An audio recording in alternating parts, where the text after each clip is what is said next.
Bah, j'hésitais avec 2 projets. Je vais en partager un qui est récent, qui date de enfin qui est récent, qui a été fait il y a 1 an et demi, Ok, avant que je revienne en France. d'accord. Je vais partager celui-là parce que ça va montrer un peu le process et Ouais, certaines, démarches, inspirations. ok, En gros, j'avais été contacté par une boîte à Tokyo pour un projet qui allait avoir lieu à Kyoto. Il y ok. avait, un client qui ouvrait un nouvel hôtel qui s'appelle Séquence. Et ils cherchaient des artistes pour donner un aspect un peu fancy à leur hôtel et d'avoir des installations qui permettent aux gens de Mhm. d'être inspirés, de passer un moment, de se relaxer, etc. Ok, Donc j'ai travaillé là-dessus. Donc c'était ma première étape de faire une petite recherche qui s'appelle un mind mapping autour du thème de Kyoto, d'art et de screen et de project. Et autour de ça, j'ai un peu essayé de trouver des mots-clés qui pouvaient m'inspirer mhm. pour après euh, faire des recherches plus visuelles. D'accord. Par exemple, là, il y a quelques mots-clés qui m'inspiraient comme génératif, géométrie, pattern, quelque chose d'organique. C'est des choses qui me parlent à moi et que je trouve se mêlent bien avec le Japon. Par exemple, les koi, c'est les poissons qu'on voit dans beaucoup de visuels japonais. D'accord. Euh, Japon, pour moi, qu'est-ce que c'est que le Japon? C'est quelque chose, des visuels très géométriques, très droits, avec du cercle, côté rouge et blanc, et à côté estampe, etc. À partir de, de, de ce moment-là, j'ai décidé que j'allais bosser avec Unity, Ok. parce que c'était pour faire des... Je voulais un résultat qui dépote et qui permette d'aller un peu plus loin en termes de qualité que ce que le WebGL me permettait de faire. Mhm. Donc, j'ai décidé de bosser avec Unity. Et il y avait un outil dans Unity qui m'intéressait énormément à ce moment-là. C'était le Particle System qui venait d'intégrer. D'accord. Donc, j'ai fait quelques recherches. Et le Particle System, en l'occurrence, c'est ça. Non, j'ai plus Unity derrière. Mais ouais, ça permet d'avoir un système nodal pour créer des visuels. Et à ce moment-là, j'avais envie d'explorer ce genre de choses. Mais j'avais pas Mhm. envie de me lancer dans Houdini parce que j'avais pas forcément de temps. J'avais 1 mois pour bosser sur 3 séries de visuels différentes. Et Ça, ça, c'était juste des pour années. rappel, à peu près la date, est-ce que tu l'as en tête? À de quelle époque ça date ou environ? 2019, Ok. probablement septembre ou août. Ok. Bon, après, c'était pour savoir. Bah, déjà, Houdini, c'est un outil qui est relativement récent. Enfin, je sais pas de quand ça date exactement. Mais, Mhm. euh, mais bon, déjà du Unity. En 2020, pardon. Ok. 2020. Ok. Houdini, ça date de très longtemps en vrai. Ça existe depuis très très longtemps, Ok. sauf que aujourd'hui, c'est un peu plus vent en poupe grâce à des gens qui partagent beaucoup de ressources dessus. D'accord. Ok. Houdini, c'est un peu super technique et D'accord. très dur de se rentrer dedans sans aide. Et là, aujourd'hui, tu as des gens comme Antagma. Je vais Ouais. partager aussi. Antagma, il y a aussi un japonais que je suis, qui partage des ressources absolument géniales pour Houdini. Euh, je regarderai ça plus tard. Donc du coup, plutôt du Unity. Et donc le système de particules dont tu parles, en fait, qu'est-ce qu'il avait de particulier? C'est parce qu'il venait juste de l'intégrer ou parce qu'il était puissant? Qu'est-ce qu'il avait de... Qui était puissant, je l'avais déjà utilisé pour bosser sur Symbiose. Tout ce Ok. que tu avais vu avec Symbiose, Symbiose, c'est ce projet. C'est ça, ce projet-là. Donc Ok. tout ce que tu vois derrière là, toutes les traînées, tout ce genre de choses, c'est fait avec le particle system de Unity. Ok. L'avantage de ce particle system, c'est qu'il tourne dans le GPU, donc il a Mhm. énormément de performances qui sont dispo. Ok. Et en plus de ça, il y avait un autre côté qui m'intéressait, c'était ce système nodal qui me permettait d'explorer une nouvelle manière de réfléchir et de coder. Ok.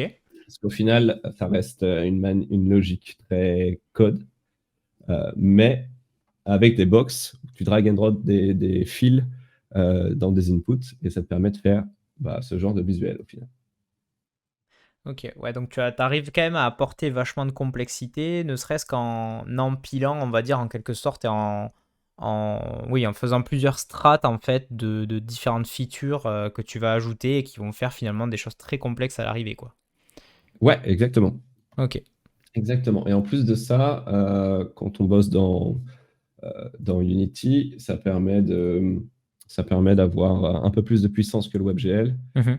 et Et c'est une pipeline que j'aimais bien explorer à ce moment-là aussi. Ok. Par contre, ça veut dire, j'imagine que techniquement, d'autres contraintes, parce que là, typiquement, sur le projet que tu nous as partagé, Symbiose, par exemple, j'imagine il faut capter des mouvements, il faut ce genre de choses. Donc, c'est pareil, c'est quelque chose qui est directement intégré dans Unity. Non, mais tu as des plugins qui sont faits par certains développeurs et qui sont partagés. Mhm. Pour, par exemple, Symbiose, ça utilisait Intel RealSense. Je ne sais même plus si ça existe encore ou si ça a été déprécié par Intel. Ok. Mais c'était une caméra qui permettait de capter les mouvements et aussi les mouvements dans l'espace grâce à une depth map. Mhm. Et du coup, ça permettait d'avoir une webcam surpuissante pour faire ce genre d'install. Ok. Et Unity te permet aussi de taper dans des librairies qui sont plus système, Mhm. parce que le WebGL ne te permet pas aussi facilement, voire pas forcément. Tu Ok. dois, tu dois, tu dois un peu te débrouiller en hackant le browser, si tu veux, pour faire ça en WebGL, et c'est très compliqué ou impossible. Ok. Donc du coup, tu pars sur ce projet, tu choisis du Unity, tu testes un peu. Alors Ouais, c'était pas ton premier du coup pour le coup. c'est Euh, pas mon premier. et donc graphiquement, par contre, tu avais déjà des pistes parce que là, tu nous as présenté ton mind map. Ok. Donc Voilà. après, tu avais Du quand même coup, moodboard quoi. après ça, j'ai fait un moodboard basé sur mon mind map. Ok. Par exemple, ça, c'était des visuels qui m'intéressaient, que je trouvais très sobres, mais très inspirants en même temps. Je Mhm. pense par exemple à cette partie-là, ou ces visuels-là. Ça, Ok. c'est quelque chose que je trouvais d'organique, que j'avais créé avant, et que j'avais fait en plotter, donc avec le robot, Ok. euh, que je trouve qui m'intéressait aussi parce qu'il y avait ce côté organique, ce côté nature, ce côté sobre quelque part, Mhm. que je voulais réutiliser. Ouais. Il y avait ce type de visuels-là qui sont un peu futuristiques et je voulais euh, donner un aspect moderne à cet hôtel, en tout cas D'accord. au visuel qui allait être projeté à l'hôtel. Ok. Donc on retrouve du Symbiose, on retrouve des patterns que j'avais utilisés dans Tsukete, on retrouve ce projet-là que j'avais fait pour un événement à Milan Ok. et d'autres projets qui sont par d'autres artistes que j'avais chopé sur Internet et qui m'inspiraient beaucoup.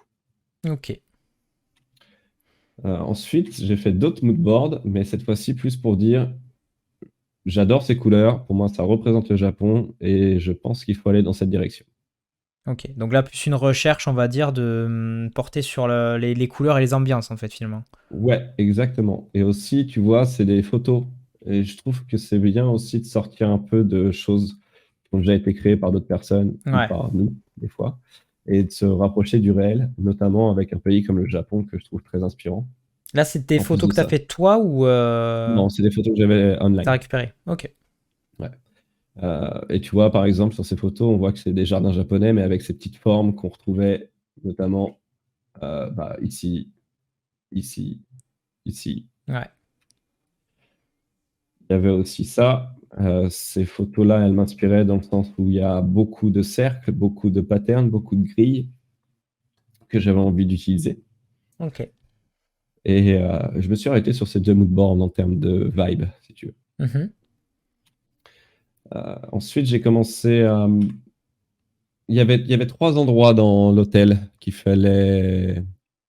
Habillé où graphiquement. il Ouais. fallait habiller graphiquement, exactement. Il y avait la partie sauna, donc le côté bain. Ok. Et je me suis dit, bah, autant aller dans cette direction, exploiter ces poissons dont je parlais précédemment, Mhm. et créer un visuel avec eux. Donc, je voulais quelque chose qui soit, que quand tu le regardes, tu peux t'installer devant et juste te laisser transporter, qui soit très wavy, très liquide, très organique, si tu veux. Ok. Et je me suis lancé sur ces visuels. Je crois que tu as partagé des vidéos. Ouais, tout à fait. Ouais, ça fait partie ouais, le teaser, hein, entre autres, que j'ai fait, Yes. effectivement. J'avais travaillé sur plusieurs directions, celle-ci qui était très géométrique, et au final, ce que le client a préféré, c'était quelque chose de beaucoup plus terre à terre, entre guillemets, qui était avec des visuels de poissons. Et voilà, c'est des tonnes de poissons qui se baladent. C'est une vidéo qui se balade, mais assez lentement. Il y a beaucoup de variations. il y a de la lumière qui interagit et ça a été choisi par le client pour être projeté juste à l'entrée de la partie bain de l'hôtel. Ok. Et alors là, c'est une install qui va être qui était vouée à être ponctuelle ou plutôt quasi définitive en quelque sorte? Quasi définitif. Ok. Quasi définitif parce que normalement, ils voulaient avoir des installations qui changeaient en fonction des saisons. Mhm. Là, c'était la saison de l'automne, parce que D'accord. ça a été fait en août 2020. Et j'ai une grosse machine pour générer ce visuel, mais au final, dans l'hôtel, c'est un écran qui joue une vidéo. Ensuite, en gros, ça balance cette vidéo, il balance des informations sur l'hôtel et il rebalance la vidéo. Ok. Ça, c'était la partie cuisine. Et dans la partie cuisine, c'est un espèce de club en même temps. Donc, il fallait quelque chose d'un peu plus dynamique. Et il y avait un pattern qui se retrouve beaucoup en Asie, au Japon, mais aussi en Chine et dans d'autres, sûrement en Corée aussi, enfin, bref, dans beaucoup de pays asiatiques, qui s'appelle le Kakutsunagi. Et c'est ce pattern-là. C'est des espèces de carrés qui s'entremêlent les uns les autres. Ok. Et j'avais quelque chose qui m'inspirait beaucoup dans l'univers japonais, qui sont les festivals de lanternes qu'on trouve ici. Et je me suis dit, est-ce qu'il n'y a pas moyen d'allier ce pattern-là et de rappeler cette vibe de festival, d'événements, de dynamique, si tu veux, tout en Ok. restant un peu traditionnel mais moderne. Ok. Et je suis parti dans cette direction. Oh, Tu vois, le pattern, on le retrouve ici, ce ouais. carré-là qui s'en mêle dans ce carré-là, qui s'en mêle dans ce carré-là. Mais en même temps, il n'est pas totalement clair parce que tu as énormément de layers et de superpositions. Mhm.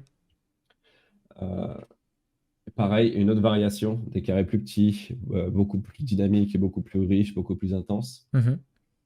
C'est extrêmement drôle parce que ça me fait tout à fait penser en fait à la fois où où j'étais présent au workshop, où je suis venu au workshop de Makio et Flo.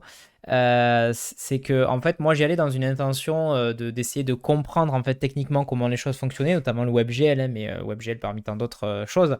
Et j'ai un souvenir très prononcé en fait du fait à un moment donné vous m'aviez dit t'inquiète pas pour la technique, ça, on trouvera une solution. Par contre, cherche à avoir une démarche créative, cherche à t'inspirer, cherche à savoir vers où et vers quel point tu veux tendre. Et donc, focus-toi plus sur la démarche créative que sur la technique en soi, parce que la technique, c'est juste des problèmes que tu vas résoudre, en fait. Alors que, par contre, la démarche créative, si jamais tu sais pas à quel endroit est-ce que tu veux aller, ou si t'as pas une idée, en fait, de ce que tu veux faire et de ce que ça doit exprimer, là, ça sera plus compliqué. Et donc, en fait, ce que je trouve intéressant, tu vois, dans tes explications, c'est que finalement, nous, on voit les résultats finaux et on se rend pas compte, en fait, de toute la démarche et tout le sens qui est porté, en fait, derrière toutes ces œuvres, ce qui donne tout son sens, justement, au côté média art, puisque l'art, c'est souvent porteur de sens. Donc, je trouve ça intéressant, en fait, parce que, tu vois, notamment au travers des teasers, on a vu tous ces patterns un petit peu, et là, on a les explications et la genèse de comment les choses sont arrivées, quoi, finalement. J'ai coupé mon micro. Mais ouais, exactement. Et ben, tu m'ôtes les mots de la bouche et je les trouve très vrais. Ok. Ok, donc ça c'est le Mais résultat voilà, du tu coup vois. ces C'est un des effets de... résultats, ouais. Ouais, ok, d'accord. Tu as aussi, dans les recherches, tu vois, pareil dans la démarche de recherche autour de cet effet-là, il y avait cette version, mais qui était un peu trop dark. Ouais, pareil, on a toujours ce pattern-là, et j'avais créé énormément de variations de couleurs, donc très sobres les couleurs, entre blanc, noir et orange, et qui se dessinent de manière très subtile. Le problème que le client avait avec ce pattern-là, c'est que pouvait y passer du temps, mais il y avait un côté un peu dark et qui pouvait être oppressant, ce que j'ai compris comme Ouais, remarque. Et du coup, j'ai pas trop essayé de pousser. Je l'aime beaucoup personnellement, mais je l'ai gardé en mode exploration, recherche, et ouais, au final, je l'ai réutilisé dans l'étape créative, si tu veux. ok.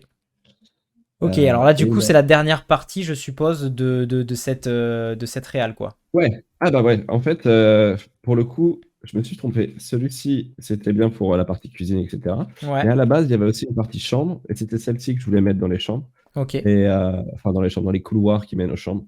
Et au final, le client a fait pas trop fan. ok. Donc j'ai laissé tomber et j'ai poussé un truc qui est un pattern aussi ultra connu, japonais, Ok, qui est le Sekihara, qui sont ces petites vagues. Touk touk. ok.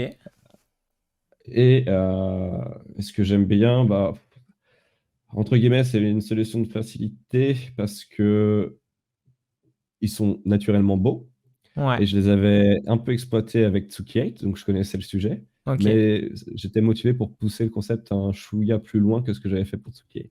ok. Et du coup, j'avais créé ces visuels-là qui changent de taille, de couleur, etc. Et qui sont animés. Je vais te montrer une petite vidéo après. Tu l'as Ça fait aussi un peu, montré dans ta... ça fait un peu penser à des écailles de poisson, les premiers, on dirait, non? Ou Ouais, c'est ouais, ouais. volontaire? Ok, Bah, c'est quelque chose que je trouvais intéressant comme résultat, donc ça m'allait bien aussi. Et en plus de ça, écaille de poisson dit koi, donc ouais, les exactement. carpes japonaises. Ouais, Et je me suis dit, il y a une espèce de boucle qui se ouais, retrouve, la donc boucle est bouclée, ça me ouais, va très c'est bien. ça, c'est ça. Ok. Et ça donne ça.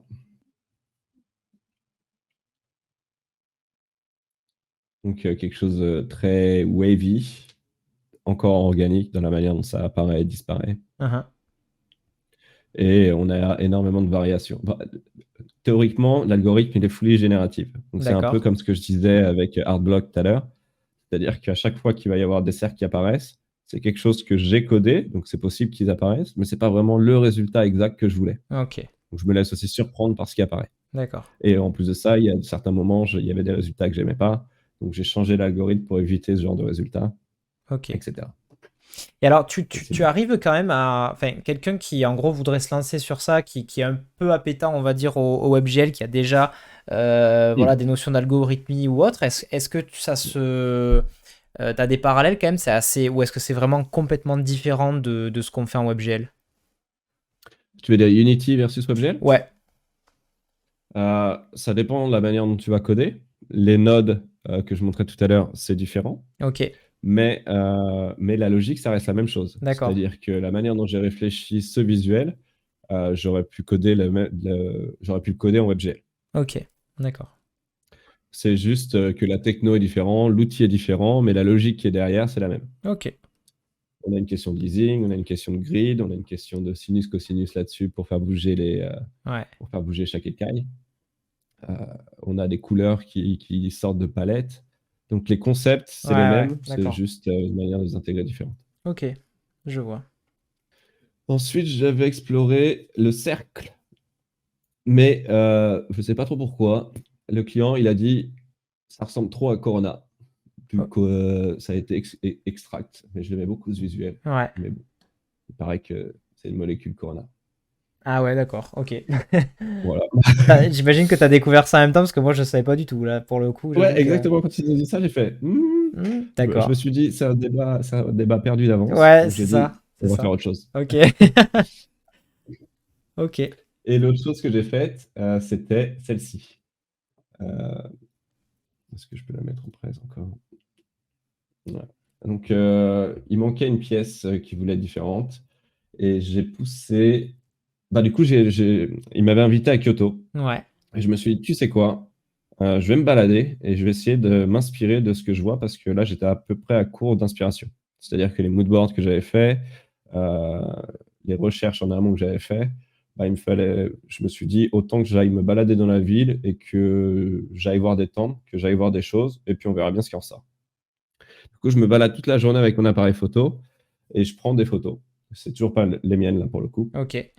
Mais j'en ai plein sur mon téléphone, j'en ai plein dans ma caméra. Et en plus de ça, j'ai été ultra chanceux parce que c'était pendant le Corona. Donc, il y avait zéro touriste. Et donc, j'ai pu voir, c'était un peu l'occasion pour moi d'avoir une raison professionnelle d'aller à Kyoto. Parce que c'était un peu, j'évitais de voyager, tu vois, pendant le Covid. Ouais. Je restais à Tokyo. Mais là, Ok. ils m'ont dit, il faut absolument que tu viennes à l'hôtel parce que de toute façon, on doit tout installer et les mesures sont clean, etc. Ouais. Et bref, je me balade un peu et il y a tous les spots touristiques sont sans touristes. Donc, par exemple, euh, j'ai une photo de moi avec le Temple doré où il y a toute la vue que je veux, personne autour, etc. Ce qui est chose impossible. D'accord, ok.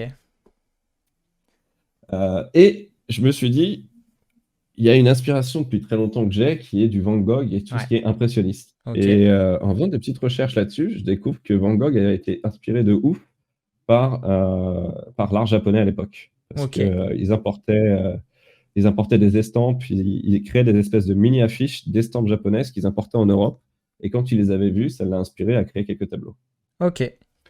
Et je me suis dit, mais c'est génial. Et ça m'a inspiré à me lancer dans cette direction. Et en plus de ça, je l'ai utilisé en brief derrière euh, pour dire, on va créer des scènes de Kyoto en peinture. Ok. J'en ai parlé aux clients, j'en ai parlé aux clients de mes clients, et tout le monde était content de cette idée. Et je me suis dit, essayons de créer quelque chose comme ça. Ça a donné ces résultats-là. Donc beaucoup de mouvements, beaucoup de particules, ce que je me suis un peu poussé à retrouver ce qu'on voit ici, c'est-à-dire des coups de pinceau qui vont changer en fonction du plan sur lequel on va dessiner. Ok.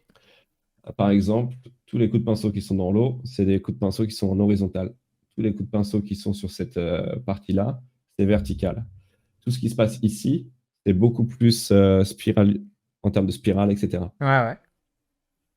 Et voilà, j'ai créé différents plans, différentes maps qui permettent d'appliquer différents styles de particules et de mouvements de particules dessus. Ok. Et ça donne en résultat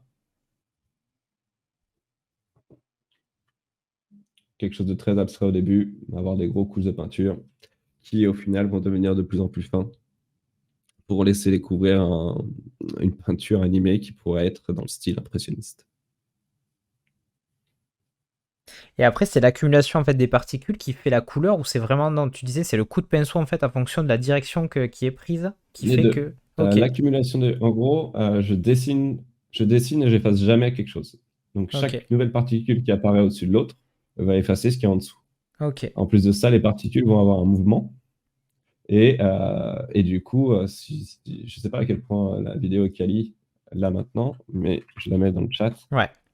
Si vous regardez plus tard, il y a vraiment des formes, des shapes différentes en fonction de l'endroit où on est. Et par exemple, ici, il y avait des spirales vraiment qui rappellent les coups de pinceau de Van Gogh. Ce qui est en train de changer ici pour laisser place au Temple doré. Excellent. Ok, bah excellent. Et du coup, donc ça, c'était, ça, c'est un projet. Du coup, ça t'a pris combien de temps à peu près? Ça a duré sur combien de temps? Ça a duré un mois pour les premiers que je vous ai montrés, et ensuite j'avais 2 semaines de plus parce qu'ils voulaient un visuel qui change de Corona Ouais. et de la partie un peu dark que j'avais faite du pattern. Ok.